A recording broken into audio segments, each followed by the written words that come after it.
Céad míle fáilte rih go léir, go dtí áras scríbnóirí na hÉireann ar tráthnóna seo. I'm Betty Stenson, Programming Officer at the Irish Writers Centre, and I'm here along with my colleague, Comms and Marketing Officer Joe Morton, as well as our panel of literary professionals and an audience of over 220 people. You're all sincerely welcome to the launch of Irish Writers Centre Novel Fair 2025. Irish Writers Centre Novel Fair 2025 is a literary competition that awards 12 first time novelists the opportunity to sit down and pitch their novels to leading publishers and agents. Described by the Irish Times as a dragon's den for writers, Novel Fair winners gain access to a 2 day speed dating style event, exhausting, 1 day in person and 1 day online, where they will bypass the slush pile and place their manuscripts into the hands of industry professionals. We all know that the path to publication can feel bewildering and mysterious. The Novel Fair mission is to facilitate first encounters between budding novelists and members of the publishing industry. These encounters will take the form of a series of 15 minutes meetings with publishers and agents where the 12 winners are given the opportunity to pitch their novels.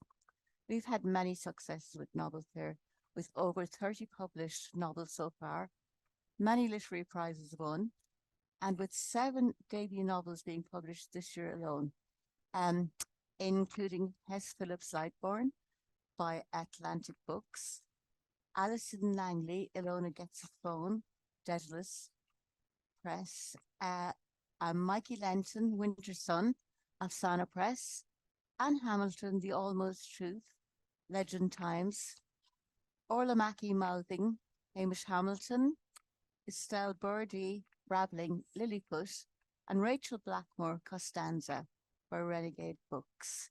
So, um, I could say loads more about Novel Fair, but it's all on our website.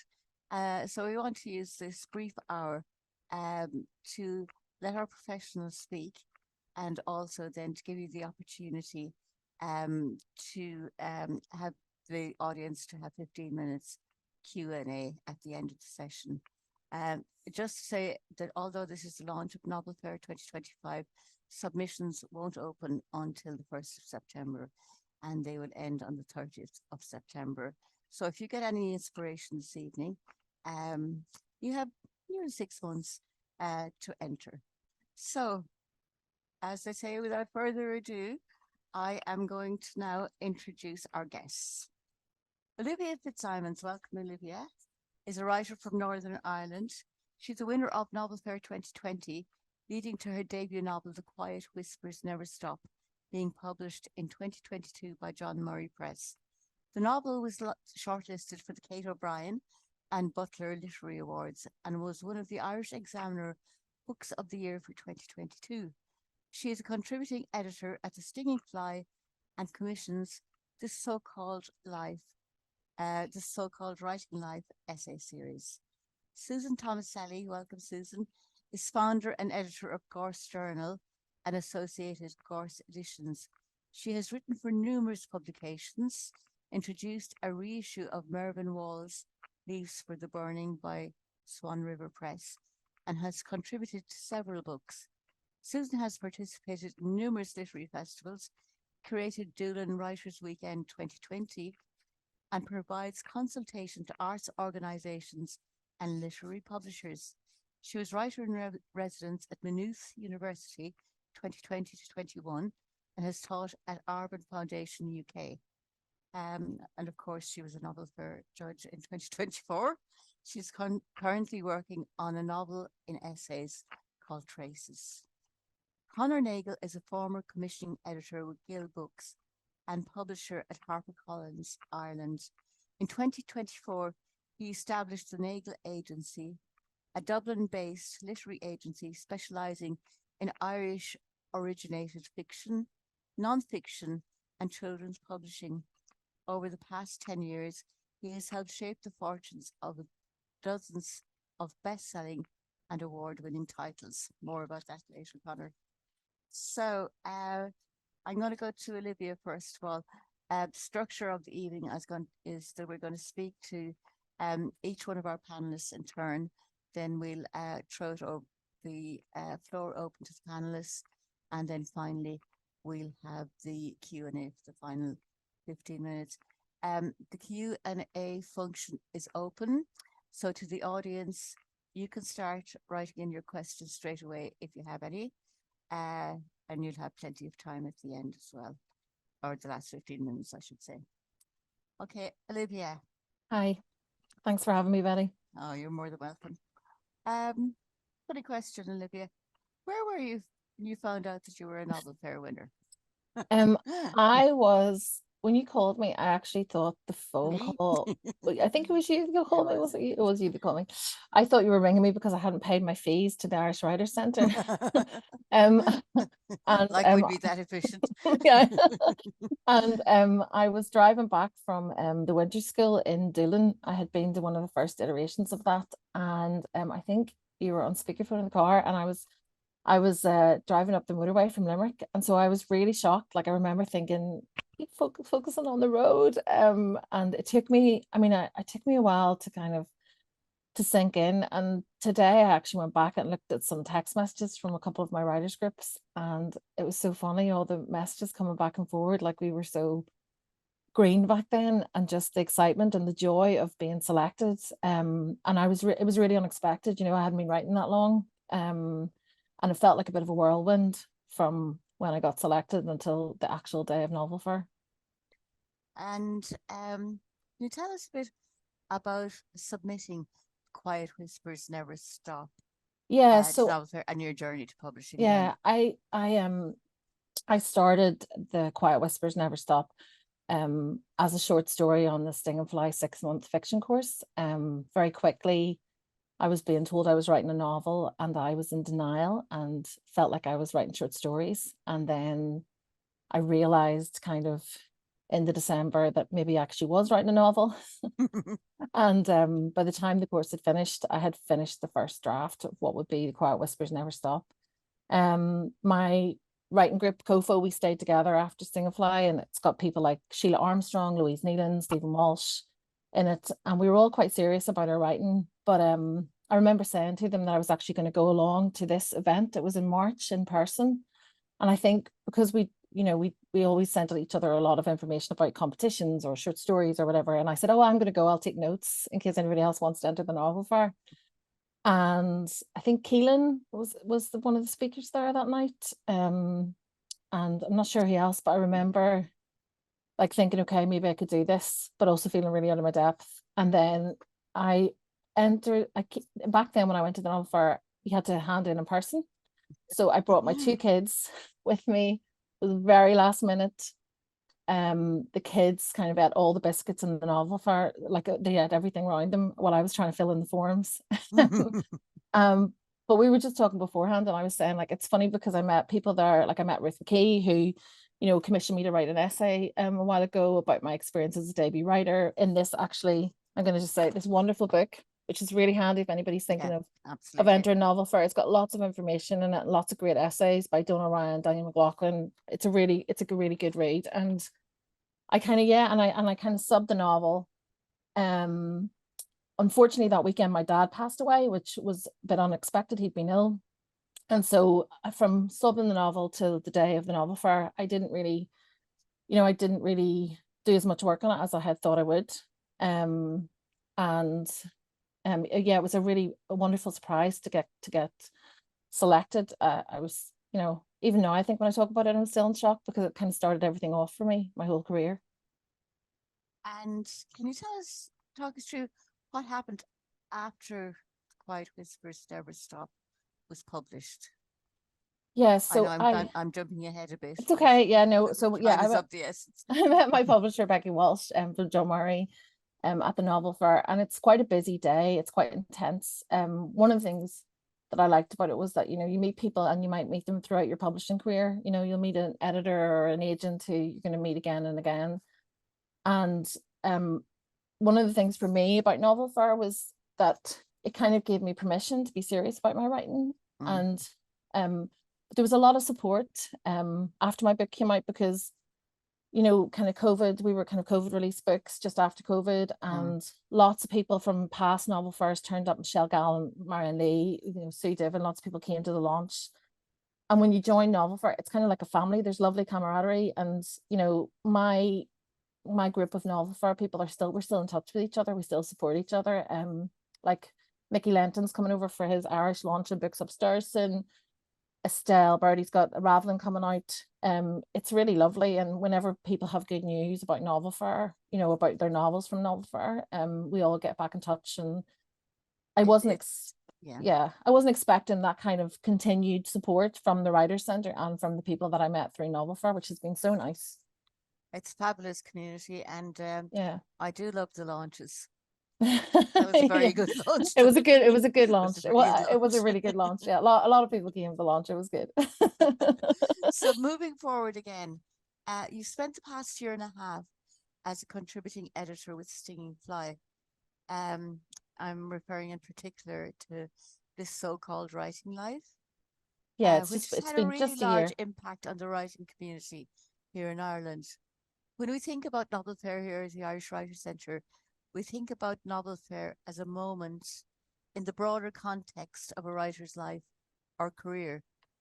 So reflecting on both your own experience and your understanding of the writer's career more broadly, how does Novel Fair fit in, and how would you situate Novel Fair within the context of a writer's life? I know that's a big question. Convoluted. Well, I suppose it's interesting. I mean, I've been doing kind of contributing editor stuff with the Stinging Fly for about a year, and the essay started a bit before that. And it's kind of interesting to me that the organizations who supported me really early on are still in my writing life. I'm very important to me, and the novel fair was hugely important to me. It started everything off. I mean, I started writing the book on the Stinging Fly fiction course. Now it's really nice to be able to explore how things change and have these conversations that writers need to have, with the public and with each other. I mean, it's interesting. Kevin Kern did this amazing essay for me, based around writing and keeping going for the Stinging Fly series. And he was the judge who selected my novel for Novel Fair. And I kind of love the way, this community here is very supportive. It's very small, but it's also, one that you can get back in touch with when you need support, when you need to be helped with your career. And I think the Novel Fair was the first step in hopefully a long career for me. I've no doubt. But yeah, it's a really important thing. And I think the Novel Fair gives writers permission to be serious about your work. Like if you're here and you're thinking about sending in your work, you can buddy up with a pal, you can talk to people in your writing group, and you can help each other, prepare your submissions for September. You've got time, but also you can do it on your own. You can say, okay, I want to do this. Like I want to aim for September and prepare your work. There's lots of resources available and there's lots of help, but actually admitting to yourself that you're serious about your craft is really important. And I think attending something like this is the start of it. I do totally agree with you. The network and the community that forms. I mean, the first COVID novel fair we had, from our point of view here at the Irish Writers' Centre, the team were here on the day, and like technology, this is the first Zoom. And we're very, very aware that this is a once in a lifetime opportunity for the novel fair winners. And we were so afraid that anything might go wrong with the technology, or they'd miss their opportunities or whatever. But they didn't, and everything went fine. And but they formed communities as well, WhatsApp groups and Facebook groups and things like that. And they all met up afterwards. And again, they still keep in touch, and they support each other on social media, and as I know you do as well. And that was actually one of my next questions, but you've already answered it. Sorry. Are you still in touch with any of your fellow winners? Yeah, and actually, can I just say, like, when you get selected for the novel fair, like people will help you, like other novel fair, people will support you, and you offer a really good kind of support process before you sit down and talk to agents and editors and publishers. So, but they're I'm still friendly with like Michelle Gallen and Sue Diven, and I'm friendly with Laura Mackenzie. So I think the network continues to stretch further and further the longer you go on with the novel fair. And of course, Ireland is such a small writing community as well, Dublin especially. I actually met you the Christmas after you had won Novel Fair at a social gathering. I don't remember that, Betty, but I'll It's take all your right. word for it. It was Christmas. I remember. Does your own relationship with Novel Fair and being a Novel Fair winner change as you move further away from that point in your life? Again, that's fairly a similar question. Yeah, well, I mean, you want to be supportive. I mean, I often get people getting in touch with me. Actually, two people just got in touch with me today to ask should they enter Novel Fair. And I know I think a lot of the Novel Fair winners give like hidden support or hidden mentorship behind the scenes. If people ask them questions about it, people are very open, very willing to help. And I think it's a real sign of how healthy the relationship is between the writers that win Novel Fair and the Writers' Centre. And again, you sort of answered my final question to you, which was a Novel Fair winner who hasn't signed with an agent or publisher comes to you for advice. What do you tell them? Well, I mean, I think lots of people from my year anyway, and from years previous, like they might sign with an agent 2 years afterwards, they might have a publishing deal 6 years afterwards. It's kind of about keeping going. I think you can always go back to the Writers' Centre for support, and the writing community, you can always look for support. But I do think it's a really long game, and I mean, I got picked up really quickly. Everything happened really, really fast for me. I had a lot of interest in the book. It always a bit of a whirlwind, but other people have a slower process, and there's nothing wrong with that. It's a long game being in publishing. It's a career, and I just think there's so many offers of support with the Writers' Centre. You have Evolution, you have lots of programs, residencies. So it is about keeping going. And actually, Kevin's essay is a really good example. It's about doing the work. It's Yeah. on the Sting of Fly website, and it's a really good example of how you continue to work on your writing, no matter what happens, whether you get an agent or an editor on the day, you know. Thanks so much, Olivia. I'm going to move on to Susan now. And Susan was a judge in 2024. Uh, Susan, we had it was nearly 500 entries, wasn't it, Joe? And so you judged about 120, Yeah. at least, Yes. manuscripts. Uh, what was that like? First Did you of get sick of them in the end, or were you No, not feeling at as all. fresh No, not at all. and I never get invigorated sick by of each reading. manuscript? I never get sick of reading Yeah. new work. It's quite daunting.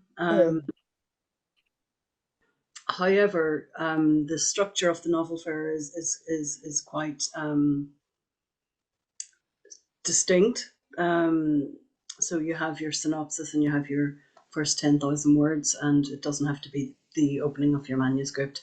I just want to jump in on something Olivia said actually about taking yourself seriously as a writer. I think the blank page is very, very daunting, right? And I think that the first time you make a mark on that blank page, you're serious about wanting to be a writer. I think there's a jump then from thinking that you could be a published writer and enter the novel fair, and maybe that's something we can talk about as a panel towards the end. Yeah. So I suppose I'm kind of talking about these are questions that people ask us who Mhm. might have intentions of entering novel fair. It's kind of the nuts and bolts of judging to a certain extent. So um, when you pick up a manuscript, or actually you're reading on the screen, at what stage do you expect a manuscript to be at the point of submission? Again, I'm asking on behalf of any people who intend to submit to Novel Fair. Does it have to be really polished? Does it have to be what you would think that Conor might like to see as a literary agent if it was coming straight into his hands? I think it has to be the best it can be, but it doesn't have to be complete or at the end of the process. So it doesn't have to be extremely polished, but you're trying to make an impression, like you're trying to impress. So you want it to you want to have given it the best attention that you can give it. And I should say that as a judge, all submissions are read blindly. Yeah. So we're reliant on the text that's on the page. That's all that we have. And we want to be going away and thinking about the stories or the characters or the style. And yeah, we want to be left with an impression that that yes, this is something that is has entered a competition and is worthy of moving on to the next stage, i.e., being passed along to an agent or a publisher, and that's the handoff stage. It should be the best that you can make it, and I would say that find your tribe. Just to echo Yeah. something Olivia said, find a first reader, find a second reader, join a writing group. A lot those aspects are free, but you're paying a fee to enter this competition. So you really want to give it your best shot. Yeah. Susan, I'm jumping ahead a little bit here now, That's just okay. because, you know, talking about trends in literature and that, and I think I know your answer to this. You Sorry, did I can't. roll my eyes? No, but I think from prep day maybe Okay. we've spoken about it before. Like you can't write to order. Sure, you can't.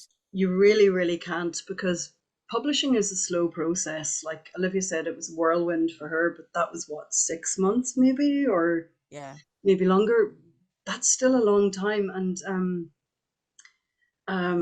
so it is an industry, and they're always chasing number one, the debut novelist, number two, the next Sally Rooney, yeah. number three, the next hot thing. I would say don't be aware of what's, you know, current, but do not write following in someone else's footsteps. I think that you're dooming yourself to failure. Like, um, I, you're in Novel Fair because you have something unique to say, and embrace that and go with that. I'm putting you on the spot here, Susan. What about the idea of writing what you know? I would say don't write what you don't know. Go out of your comfort zone. Like, um, as a judge, and um, you know, some of you may be aware of my background. For Gorse, it's very specific, very experimental. But I would say that I'm a promiscuous reader, right? I don't want to read the same thing Yeah, personally all the time. You know, be uncomfortable in what you're writing. I'm not saying put that experiment forward for novel prize, but um, write what you don't know, write outside your comfort zone, write beyond your experience. and actually, Susan, I had meant to say at your first question, I just would like people to know who are going to enter Novel Fair. When you enter your 10,000 words, if we ring you up to let you know, which will always be the first Friday in December, that you're a winner, we will ask you to submit 10,000 words by the following week. Sorry, 50,000, sorry, but that's sort of a full novel. It's just to prove that you have a novel by the end of the following week. But nobody here in the Irish Writers Centre looks at that. That is just resting in the bank here. And then when you sit in front of the publishers and agents on the Novel Fair days, they haven't seen that manuscript either. Basically, what I'm saying is that there's plenty of time to polish your manuscript between when you submit and when you finally sit in front of the publishers and agents on the Novel Fair days. And then they'll ask you to send the manuscript to them by email or whatever. Mostly they do ask you, and even then, probably a week or whatever to polish it up a bit more. Susan, if you had to pick which page or section of each 10,000 word novel fair submission is most important to get right, do you So think? what interests me is the sentences. So, you know, you could have a banging opening first sentence on the first page of your manuscript. But you know what? I think you need to think, can I get rid of the first page? Because I think writers are really, really nervous about committing and about the idea that that they're in a competition, that it's going to be read by a panel of judges, and then that they may or may not be passed on to people in the industry. So I think a lot of your first page is kind of warming up. So get rid of your first page. That would be my advice. Or what function does your first page serve? So in the selections that we were given for most recent novel fair, wild variety of styles. Some followed conventional story arcs, some were more fragmented. So maybe that first page isn't purely the setup and the introduction, but work on your sentences, be confident in your voice, and actually have a banging synopsis, because when a judge is going through 120 manuscripts and multiply that by 4, it's really handy to have a vibrant and honest and engaging synopsis in your back pocket that we can refer back to and go, oh, that one. I got to come back to the synopsis with Sure. Conor and yourself afterwards. And just finally, Susan, the process again is once each judge has read their allocated number of manuscripts, they get together for a summit, each with their 12 top picks, and then you don't exactly fight it out, but you have a healthy discussions about which are going to be the 12. Did you find this question is from my colleague Tom. Said, did you find yourself fighting hard for each and every piece that you had selected, or was it an easier, more natural process of realizing where your priorities lay? Yeah, no, it was quite a fluid process to get to that moment of the white smoke, you know. Everyone brought their own tastes and their own personal preferences to it. However, what surprised me most is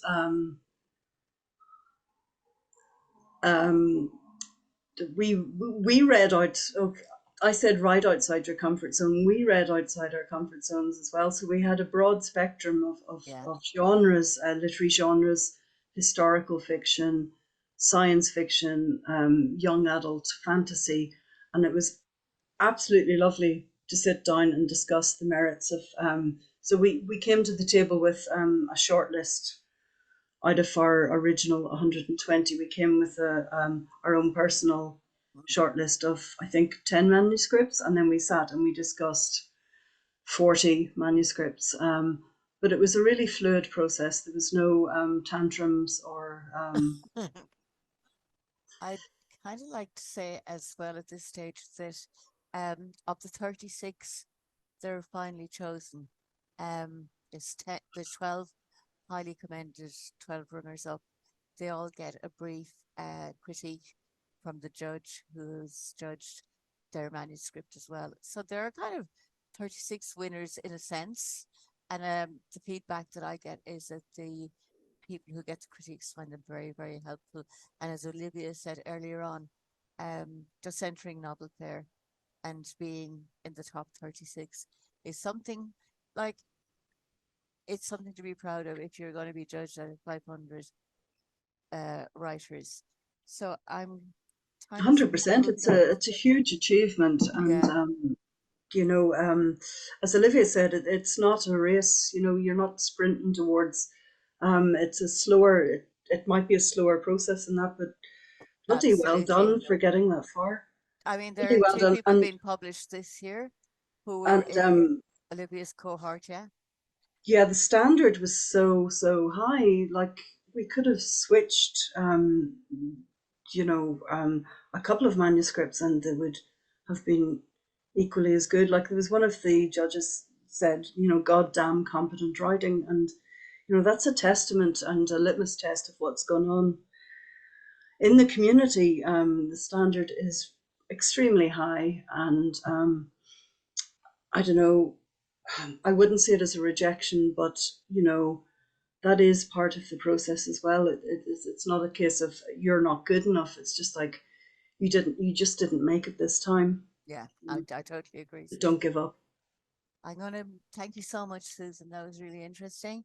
Um, Conor Nagle, as a literary Hi. agent, you attended the Novel Fair for the first time in 2024. What was your understanding perspective of Novel Fair before you attended this year? How was the actual experience, and would you come back again? I'm asking this on behalf of people who don't really know what Novel Fair is. So, was it what you Well, expected?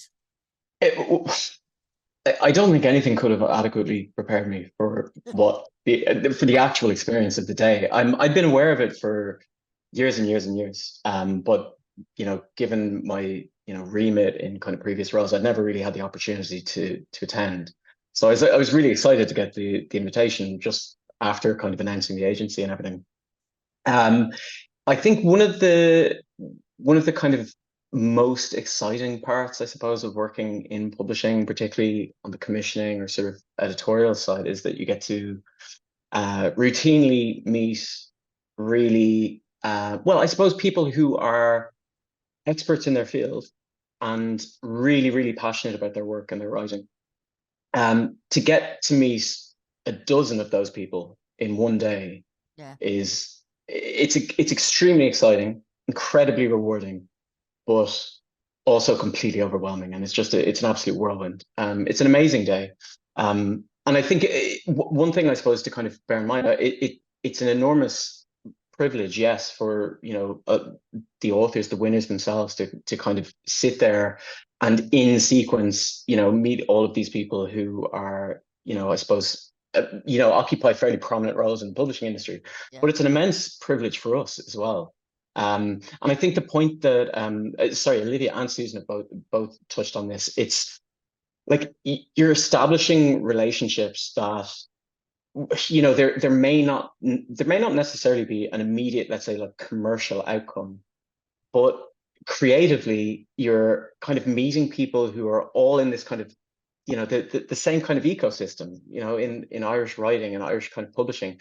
I have no doubt as well that like a great many of the people I spoke to this year will go on to publish successfully. I have no doubt I will encounter them again over the years.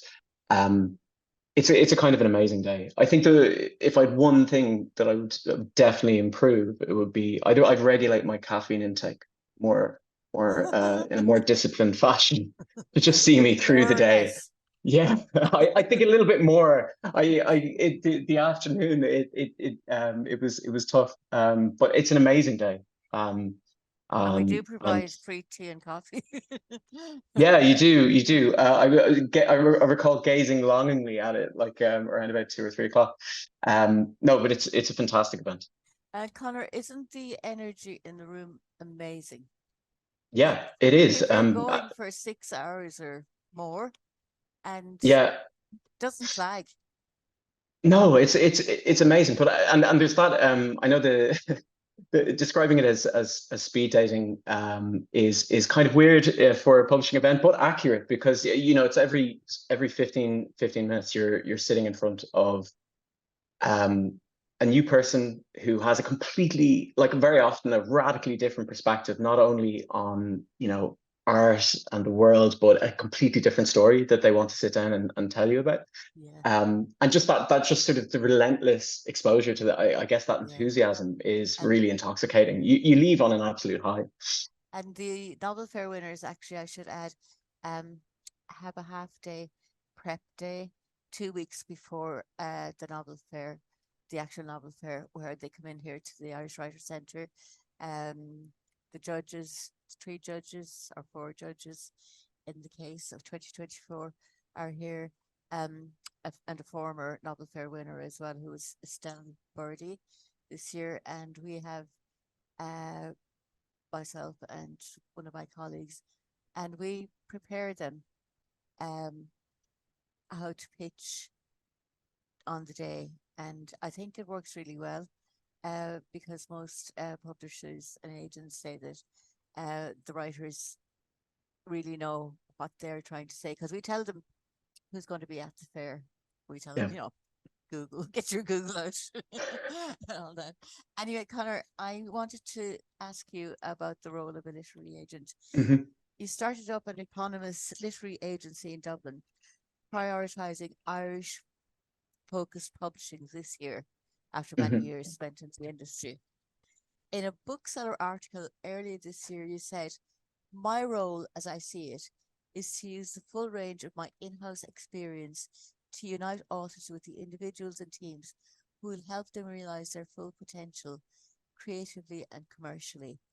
Is that the role of a literary agent, or is it something that you find that's your vocation? Um, I think an agent's role is kind of multifaceted, to say to sort of state the obvious, but it also changes very much depending on the author and the project. So it's quite fluid in a lot of ways. I think first and foremost, an agent should add something to let's say your writing or your career. They should open doors that you wouldn't necessarily be able to open yourself, or help you achieve things that maybe for your writing that you didn't necessarily foresee at the outset. In a practical sense, I tend to think of my role as sort of operating, let's say, on 3 separate tangents. There's the work that takes place prior to an approach to publishers. So working with authors to craft their manuscript, to maybe, offer an assessment, some suggestions, kind of work with them to sort of refine their work as much as possible, and then develop a really coherent publishing vision for it, or a strategy for kind of getting it published. So that involves quite a number of things, but it's kind of adding a commercial component, let's say, to the creative work that's already been there. Then there's the approach to publishers itself, and that basically involves like approaching editors, imprints, publishers that you think are particularly well suited to the work, and crafting each of those approaches in a way that's likely to appeal to the company or individuals involved, and then managing kind of negotiations, let's say, around the work. And yeah, exactly, like the kind of the different directions, I suppose, that those conversations can sort of take, and sort of holding the whole thing together. And then further down the line, providing I suppose ongoing just advice and guidance to authors. They're managing day-to-day stuff that might arise with publishers or partners elsewhere, like kind of film, media, so on. And also, I think providing a sort of a long-term plan or strategy to kind of help make sure, I suppose, that an author has, like, not necessarily a rewarding book or two, but a career that they can kind of plan around. I think that's a really, really important component. That's really, really helpful, actually. That really encapsulates everything that I imagine a literary agent does. So people who are novel fair winners have the opportunity to meet literary agents face to face. But if you're not a novel fair winner, how do you go about finding an agent? Like, do you have people who seek you out and you say, "No, I don't, you're not, your work is not the type of work I'm looking for"? Like, what's the first step? Sometimes I mean, you joked about it earlier, about just getting Google out. That's a good first step. We were going to Olivia showed us a while ago. yeah, exactly. I mean, doing this is something that's really I think often neglected, and it is often a little bit of a bugbear of people who kind of work in commissioning or in the industry. But if you just do a little bit of research before starting out, I mean, rather than sending a kind of pro forma email to 50 or 60 publishers and agents, it's well worth sitting down and trying to cherry pick a much smaller number of people and appealing to them kind of directly. I have an open submissions kind of forum on my website, as do many agents. Some publishers tend not to accept open submissions, but only agented ones, but many still do. It's well worth, as I say, just kind of a nice exercise sometimes, and again, it's kind of neglected, is just taking a look at your own bookshelves or wandering around a bookshop and looking at who is publishing the books that you really connect with or that you think are kind of useful touchstones for your own work. Look at the agents being thanked and the editors being thanked, and the inside cover. Yeah. Is the Writers and Artists Yearbook still a good resource? Yes, absolutely. Yeah, people Completely. may not have heard of it, so I just wanted to throw that in there as well. Get it. I'm conscious of the time, and I think my final question to you probably answered. A Novel Fair winner who hasn't signed with an agent or publisher comes to you for advice. What do you tell them? We've answered it. That's it's all about research, I think. You don't need to do a huge amount of research. We don't need to stalk people, but if you just have a look at every single editor, and you can say that every imprint and publisher, they're absolutely the same. They all have their own kind of identity and sort of sensibility. And just having a quick look at the books they've worked on will tell you an awful lot about them and the likelihood of their kind of just I suppose striking a kind of a little bit of a spark with you. And that's the key so often to just, significant kind of breakthroughs, is just finding like-minded people that you can kind of play off. And a little bit of research can, take you an awful long way down that road. The networks that Olivia spoke about earlier on, and that. Absolutely. Thank you so much, Conor. I'm going to sort of throw it open to the floor now, just for about 5 or 10 minutes or so, and just Susan, just for example, we have a question that people frequently ask us about, do you need to have submitted to journals and or otherwise have been published without having published a novel to enter Novel Fair? Obviously you don't have to be. Do you think that would you encourage people to always be submitting to literary journals like Course?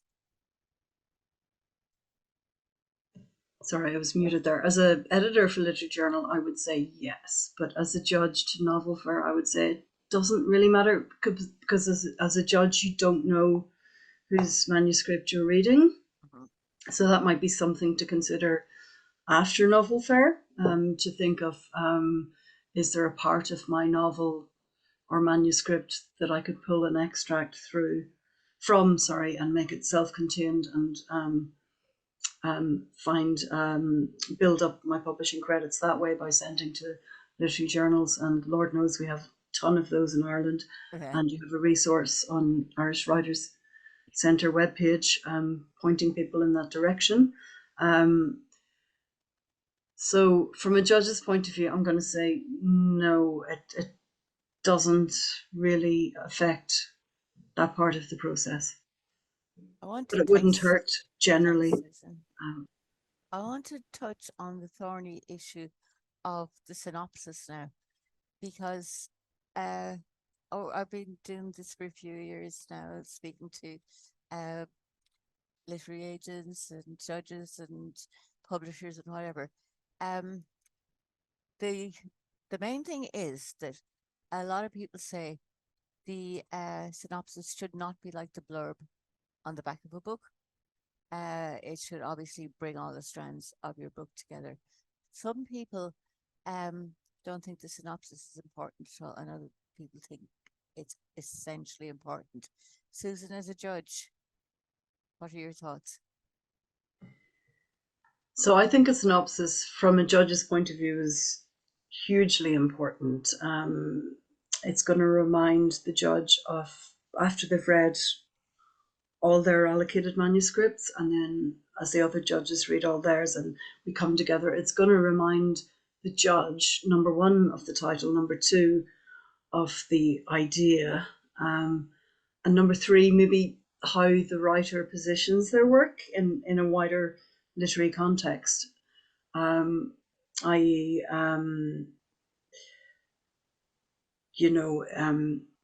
okay, it's not a blurb, but as Conor was saying, look around, your bookshelves. I would see my novel, aligned with, or these are my permission givers, or these are my literary interests. So yes, and synopsis it's a skill, writing a synopsis, and yeah, don't do it as a second thought. It's massively important, actually. It's Olivia. From a judge's point of view. Thanks, Susan. Olivia, did you find it difficult to write the synopsis? Yes, I still do. If that makes anybody feel better. They're like my least favorite thing. A Twitter post. Yeah, no, it's not fun. I do think I was going to add one little thing about the literary journals. I hadn't been published by any literary journals when I entered, and I think one of the nice things about being published by a literary journal is you get to work with an editor, and it will really help your writing skills. And if you're lucky enough to work with someone like Susan, it brings you along a lot as a writer, but don't let that put you off. But it is great to be published by the journals. But if you're thinking of entering and you haven't done that, don't let it be a reason that you don't enter. I think synopses are something you can work at. And I also think this is where your non-literary writing friends come in. Like, I'm a great believer in not giving your manuscript to your loved one unless your loved one is like Anne Enright, because they're really not going to help you. They're just going to say it's great. So but when it comes to synopsis, if you've someone who's, writing reports for business or does marketing or whatever it is, I think because it has to be so succinct, that's maybe the time when you can kind of go, well, do you understand what I'm trying to say about my book? And you don't have to show them your whole book, but you can utilize, if you don't have many friends in the writing world or don't know any other writers, this is where you can actually get, colleagues or friends to look at your synopsis. Absolutely. You don't have to give them your whole book. And it can be really helpful. But I remember struggling with mine and getting advice and just feeling, that it really wasn't, it was really, really difficult for me. And I think I've got better at them, but it is a lot about practice, unfortunately. Guys, I'm very conscious of the time. We've got 13 minutes left. So, Joe, have we got questions? Hi there. Yeah, we have quite a few questions coming through. I've tried to answer a lot of them myself, but there are also questions for the panel. We actually have a highly commended winner from Novel Fair 2024, John, and he is asking, so he's currently sent out his submission to publishers and agents, and his question is about etiquette. And if you haven't heard anything back, when should you move on? How long should you wait? What would you recommend moving forward? That would have to be Conor. Well, it varies. It varies wildly. Sometimes I think when you let's say you kind of feel that spark sitting down with an author, the turnaround time can be very swift indeed. The project will automatically become a priority and something you want to kind of pursue urgently. At the same time, I think it's worth bearing in mind that a lot of the people you're dealing with, be they publishers or agents, are processing a vast amount of material on a kind of daily or weekly basis. Huge numbers of manuscripts, all of which require, quite a lot of attention. So it can be slow. It can be really slow going. The standards usually, I think, across the industry, you'll see it kind of listed with a lot of the agencies is a kind of period of about 8 weeks to consider like a new submission. But even that time, it can take longer sometimes, essentially. If beyond that kind of 2 to 3 month spell, you don't necessarily hear anything back, probably time to move on. But at the same time, I wouldn't take it personally, because, as I say, it's very often the people you're dealing with are well-intentioned, let's say, but working under restrictions. Thanks, Conor. Anything else, Joe?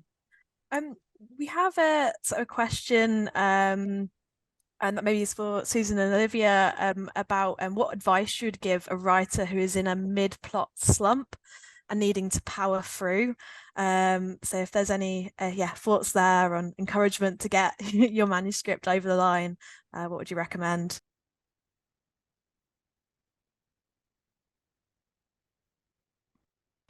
Do you want to answer that one, Olivia? Because I'll probably default to Edna O'Brien's thing on plot, which isn't very polite.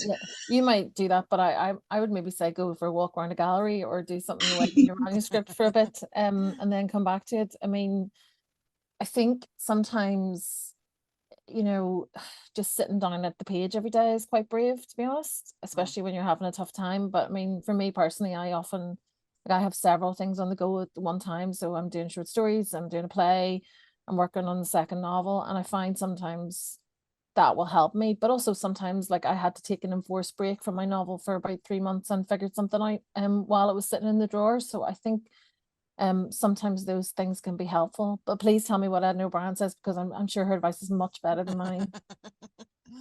It's not very polite. It's kind of like fuck the plot. But my advice would be watch. Go for a walk. Sure. Take in what's around you. Watch some Netflix. Steal some ideas from that. Find out what doesn't work on the worst of the Netflix TV drama series. Just be aware of your environment, and you might get inspiration in the places you least expect it. But putting in the work, absolutely, is important. Yeah,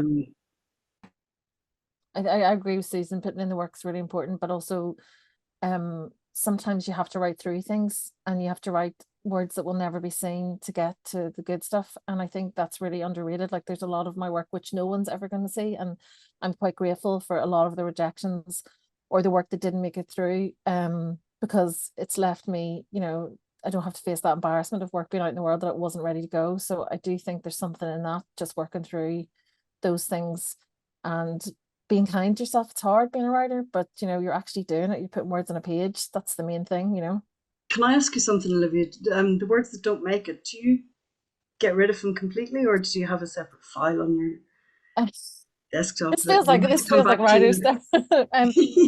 I keep them, but I kind of, there's stuff I've written that I know no one will ever see, and I think I just had to write through things to figure out what I was writing about, or practice, but I keep most stuff, because I would say never throw anything away, because it might come in useful at some point in your career. Yeah, and I have a lot of notebooks. I write longhand. Sometimes I change things up to try and help. The process that you're using at the moment might not always work on the second book. The writer you are today isn't the writer you're going to be in a year from now. Just be aware of that. That's nothing to worry about. It's just life, just the way things are. I just spotted an interesting question there, actually. Somebody asked, what age was the oldest Novel Fair winner to date? So I was trying to think of writers who started writing in their 50s and 60s. And Susan, yourself, and Olivia and Conor probably know that better than I do. But there are successful writers, aren't there? I don't think there's any age limit on creativity. And I think that people, having lived a full life as well, have an awful lot to bring to their own creative. Well, 100%. I think the whole race to find the next debut writer leaves a lot of great talent behind. And I wouldn't say that she's the oldest Novel Fair winner, but she's certainly, you know, older than a conventional debut novelist. But Alice Lyons brought Una to Novel Fair and sold it successfully to Lilliput Press. Incredible. She's had multiple careers, you know, as a poet, as an artist, or what have you. So age shouldn't be a barrier. And I would say that it isn't at the judging stage, at least, because we have no idea who you are. Yeah. I agree. I mean, Go I for was it. only I think I was mid-40s when I started writing. So, you know, a lot of the really interesting writers working today are older, like Louise Kennedy, you know. I think that it shouldn't be something to put you off. I think there's lots of support for younger writers, but equally, you know, I never have to worry about people asking me, what would you do if you weren't a writer? Because I've had a lot of jobs before I did this. So, you know, that's just not something I think that should factor in your thinking. Excellent work is excellent work. Yeah. That's all anybody cares about. Conor, do you find any kind of bias towards or against any particular age cohort? Well, no, sorry, age shouldn't be a factor at all. Susan is right. I mean, there's always that kind of like much publicized kind of rush to find the next big debut, the kind of, the would-be voice of their generation. Exactly, yeah. But yeah, I mean, it's kind of something of a cliche, and it's always there. But no, age isn't a consideration, off the bat at all. And I think you're right. I mean, yeah, it is. But these kind of I suppose these kind of things only kind of are only a kind of relevant factor until suddenly they aren't. And by that I mean, somebody produces something that's kind of unexpected and original and kind of break the rules in sort of unexpected ways. And there's always space for that. Yeah. That's the beauty of it. Okay, guys, we're nearly out of time. Joe, have we? Just a question on like length of the manuscripts. We've had a few people ask, like, of course they know that it's over 50,000 words, but is it more appealing or less appealing for a debut to be like 60k, 70k? What would you recommend there? Maybe this is a question for Conor. I think there's definitely a point at which sort of extent becomes intimidating, let's say, when we approach the kind of the six-figure mark. But I personally, I'm kind of like quite forgiving, I guess. I don't have a very sort of set expectation. I also think as well, it depends very much on the novel. I think sometimes particular types of novel, let's say, favor, particular extents, let's say. But no, I think broadly speaking, if you're in that kind of 60, 70, 80, even 90 ballpark, it's okay. Don't panic, in other words. It's not Ulysses. Sorry, Betty, No. before we go, can I just hop in? We were talking about age. If we go to the other end of the spectrum, I noticed in the Q&A there was a couple of questions. Yes, Novel Fair accepts manuscripts from children's fiction and YA, but there's a question about age restriction. And I know it's Irish Writers Centre policy that participants have to be over 18. So I would say maybe there's a case to be made for a young Novel Fair competition. Susan. I'll just put that out there. Not that you need more work, but there's definitely interest there. We'll get So one together in the next few weeks.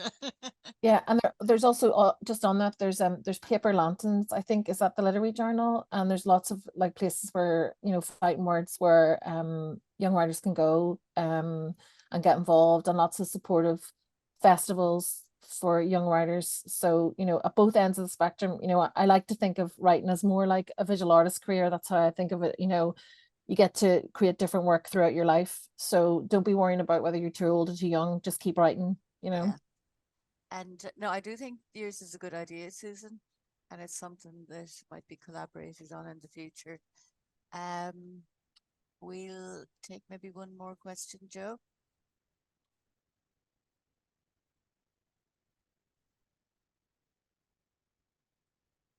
this we'll have this on YouTube in a week or so, Joe.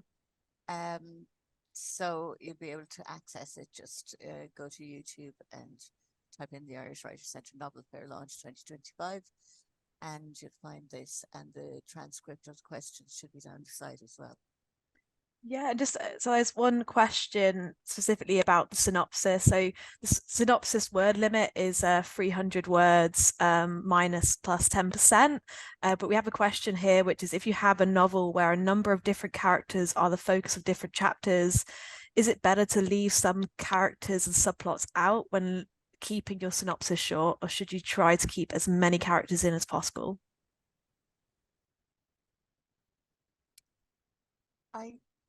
Is that I think you question could about get around talking about that. individual, Sorry. No, characters? sorry. Go ahead, Betty.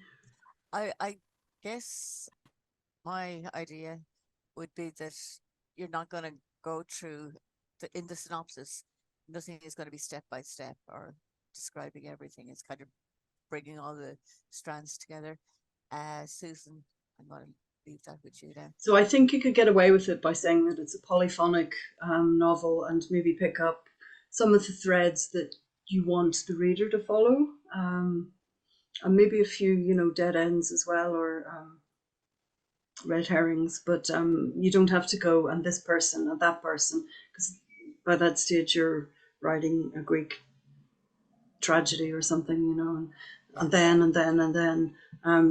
I couldn't agree more. Sorry, I was going to say this earlier about the synopsis, but or the synopses, but it's I think that is the trap, the pitfall that many people fall into, is kind of over explaining the plot, whereas it in many cases, and certainly from the perspective of agents and publishers, what we're often looking for is like the broader sense of like purpose. What is it you are trying to say? What is the novel trying to say? What is driven you to this point of actually having written it and spent this time with it?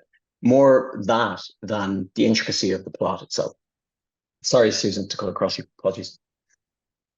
Yeah, and I think I remember trying to get my voice across as well in the synopsis, the voice of the novel. I was trying to do that. I don't know how successful I was, but I remember trying to kind of get that on the page to kind of help the judge or whoever was reading it feel that about my novel, get the emotion across. I could stay here for another hour chatting about this. It's been really, really interesting. For anybody who didn't get their question answered tonight, do email us at novelfair@irishwritercentre.ie, and we will get back to you as soon as possible. Anything else? Yeah, the submission window, as I think I said earlier on, is open from just the 1st to the 30th of September. It'll be via submittable. No more running up O'Connell Street with your manuscript under your arm. And it's €55 to enter the Novel Fair, €45 for members of the Irish Writers Centre. So you might consider becoming a member of the Irish Writers Centre as well. Look out for details on, if you're not signed up to our newsletter, please do sign up to it. Follow us on social media for all our latest news on Novel Fair and the judges that we'll be having this year. And I think that just leaves me to say thank you so much, Susan. That was really interesting. Thank you, Conor, and I hope you'll be back in 2025 for the Novel Fair in mid-February. Thank you, Olivia, always a great advocate for the Irish Writers Centre and for Novel Fair. Thanks, Joe. And we'll see you all again. Thanks very much. Good luck, everyone submitting. And thanks to the audience as well. Yes, and go for it. Go for it. And go for it. Absolutely. We'll see you at your own book launches. Thank you. Good night.